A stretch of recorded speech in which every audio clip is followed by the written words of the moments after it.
Hey guys, Bearded Bricks, and today I am bringing you guys a really cool LEGO Ideas set. We are looking at set number 52 of the LEGO Ideas series, the iconic Orient Express, or set number 21344. It retails for $299 and it came out December 1st of last year. Some takeaways from this set that we're not going to be going into today, but I know other people have covered it. Yes, this set does work on official LEGO track, as you guys can see I have here. This train does run on its own power on default LEGO rails. It also does come with its own build we're going to be covering for display purposes only. It is a larger build, so it may take some extra engineering for you guys to make this motorized. This is not one of those videos. This is purely just a set review for fans of the Orient Express and just the general LEGO City train type audience. But without further ado, we're going to start talking about the train. Some things I do like about it, things I don't like, things that I wish were differently, and then a little bit of history as well for the LEGO Ideas set and how we ended up getting one thing voted in and one thing, and what we actually got is completely different, unfortunately.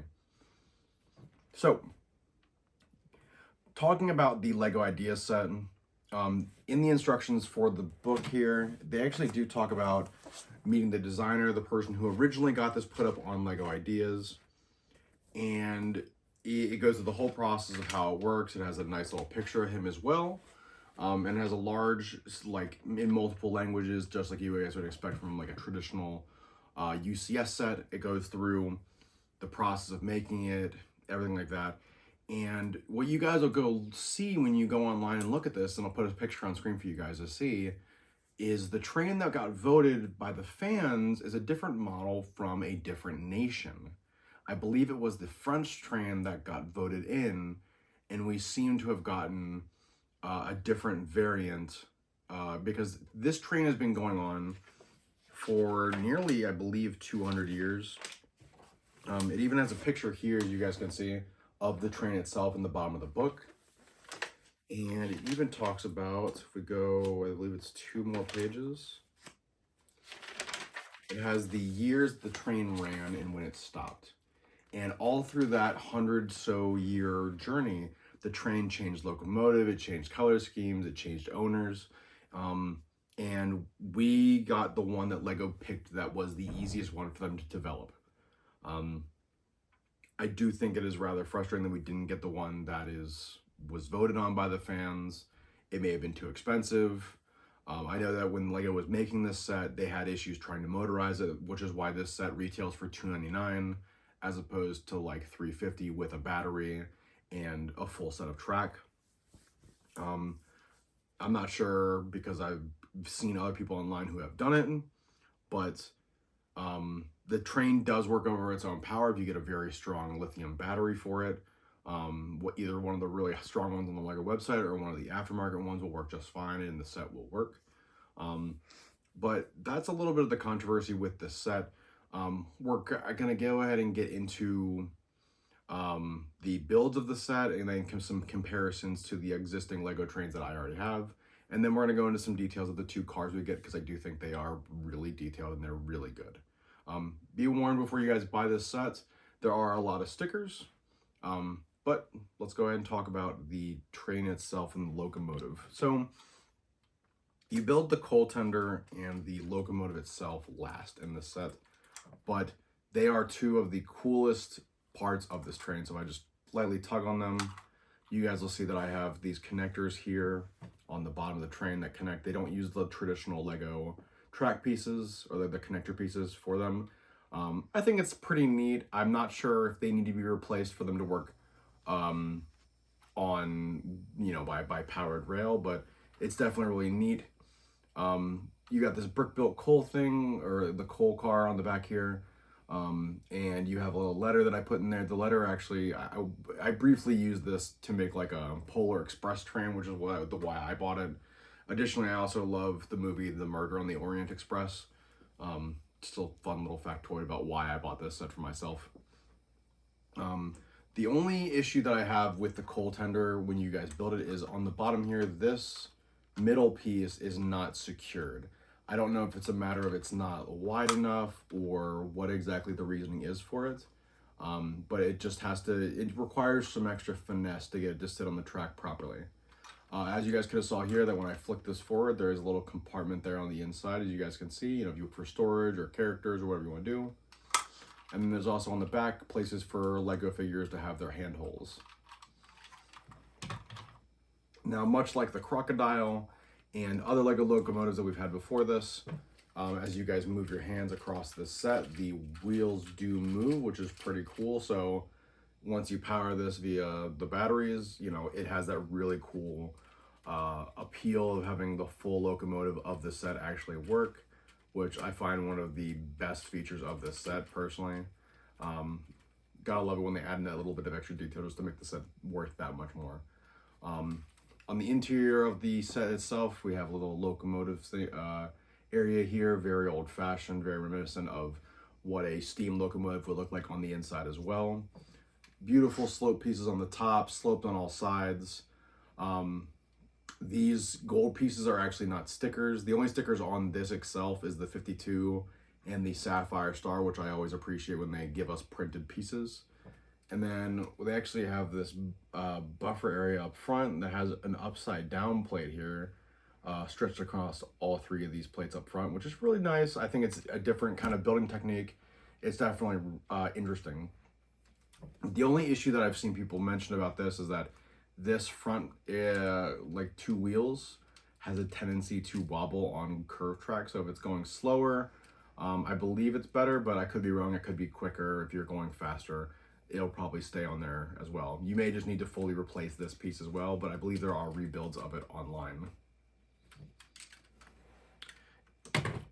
Now, getting a brief comparison before we get into the rest of this, as I get it back on the track here for you guys will see that compared to my two other trains, this train's a little different because the cabin cars themselves are 8 studs wide, while the trains themselves that Lego typically builds, or the custom ones that are built, are 6 studs wide.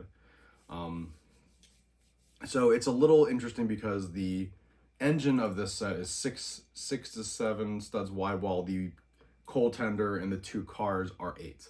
So just keep that in mind when you guys are planning out stuff for your Lego city, that this train might not work on your city track. So we're going to be going into the first car here as I snap it off.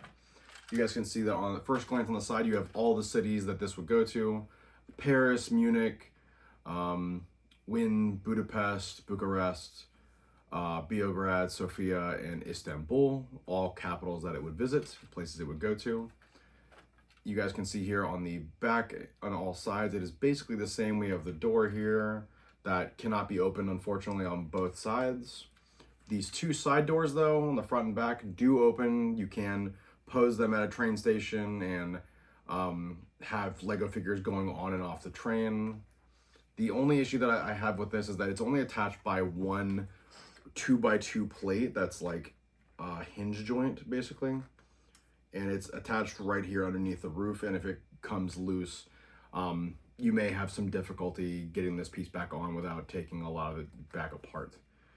So the first one we have here is the dining car. It's going to be the first one you build of the set. And as you can see, guys, on the interior, we have a beautiful interior for this set. We have tons of lamps and cups. There's a little espresso bar over here. Like I said, if this set could have been a Polar Express, it more than likely could have been converted to one. I think it's definitely a beautiful interior for it. Gives me very much like the Polar Express, like dining car scene vibes. The only thing that would have made this interior a little bit better for me personally is if it was a little longer, like maybe a hair. So you could have a couch or like a lounging area in here inside the same car. Definitely fully detailed. You got stickers on both sides here, as you guys can see right there. And then on this side, you guys can see more stickers as well here. Definitely really neat. But that's about it for the dining car. We're gonna go into the sleeping car now, which has a little bit more of the amenities that I was looking for. And the really nice thing about this is that if you guys wanted to, as I slide it here back on the track, you guys want to just put this back on and off, you just slide it back on and she's ready to go. Now going into the last car here, I do have a lot going on. I'm going to get the figures out of here really quick for you guys.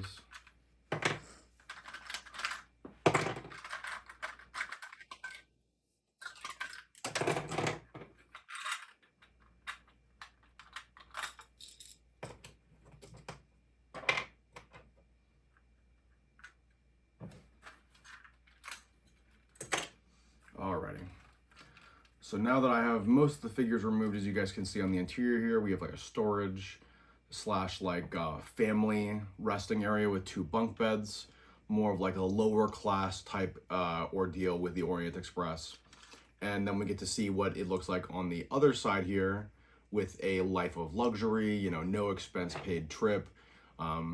Wealthy woman here with a very large queen king size bed, a very large bathroom for her as well, which a lot of the furniture in the bathroom are modeled and you get to build all of them. I think it's really nice. You get a little cupboard here, with a little teacup, and then similar to the last car as well. Just very detailed. You get a typewriter as well. All that is just fantastic. And there's even a couch that she gets to sit next to, as you guys can see. I think that if there was some more of the detail from this car in the previous one, I feel like it would have felt more full. I find the dining car feels rather empty. With the figures, it might help, but as far as like aesthetic or detail.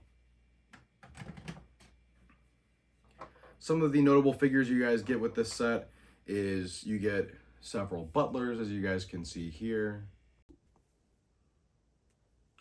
All right, so some of the other figures that we have with this set as well, this set comes with about 8 figures. So starting from your guys' left, my right, we have a conductor here who usually works the coal tender. We have a cameraman, the butler or the service person for the drinking car or the dining car. We have a lady who's like a writer who typically is supposed to be put into the coach area. Another handler for baggage to put them in storage. Like a doctor, like a professor, like a smart man. And then here we have another worker for the train with a lantern and a stop switch on it as well. Or like a, you know, warning sign on it in his hand. All these figures are, to my knowledge, unnamed, but they are loosely based on passengers that have been there in the past or from various media or books. The last thing that you guys are going to build with this set, and this is the very, very first thing you build before the dining car, is the display track for this set. As you guys can see here, as I slide it back and forth, it is very long. It does sag when I hold it, but it does a really good job of keeping the set in place when you guys are displaying it. It has one small brick, as you guys can see right here, that keeps the train in place.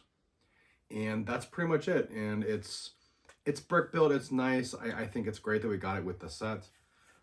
Personally, I wish they would have just given us just a regular Lego train track that would be kind of like a play set. I think that's always nice, getting different things with it. This is similar to the track that you get with the Orient Express, and I just think it's it makes it more of a display set when there were intentions for this set to come as a play set, and it just didn't make it that far. It was like they stopped that decision almost like a month or 2 before they started shipping the set. But ultimately, do I think this set is worth the $299 that you guys have paid plus tax? I absolutely do. I think this set is a great train set. I think it's a great display set for people that are fans of the Orient Express, or just as for older style trains as well. I think it's great. The main engine could have been a little longer, but obviously if you order more parts, you can make it as long as you want. I do think it's an awesome build. I built it in about a day. I built it on Christmas Day. And I think it's great. Like, I honestly have 0 major complaints about why someone should not own this set. But let me hear what you guys down in the comments. Don't forget to like, subscribe, hit the bell for all future good notifications. And don't forget to subscribe. And I will see you guys in the next one. And I hope you guys have a happy 2024. It's going to be a good one.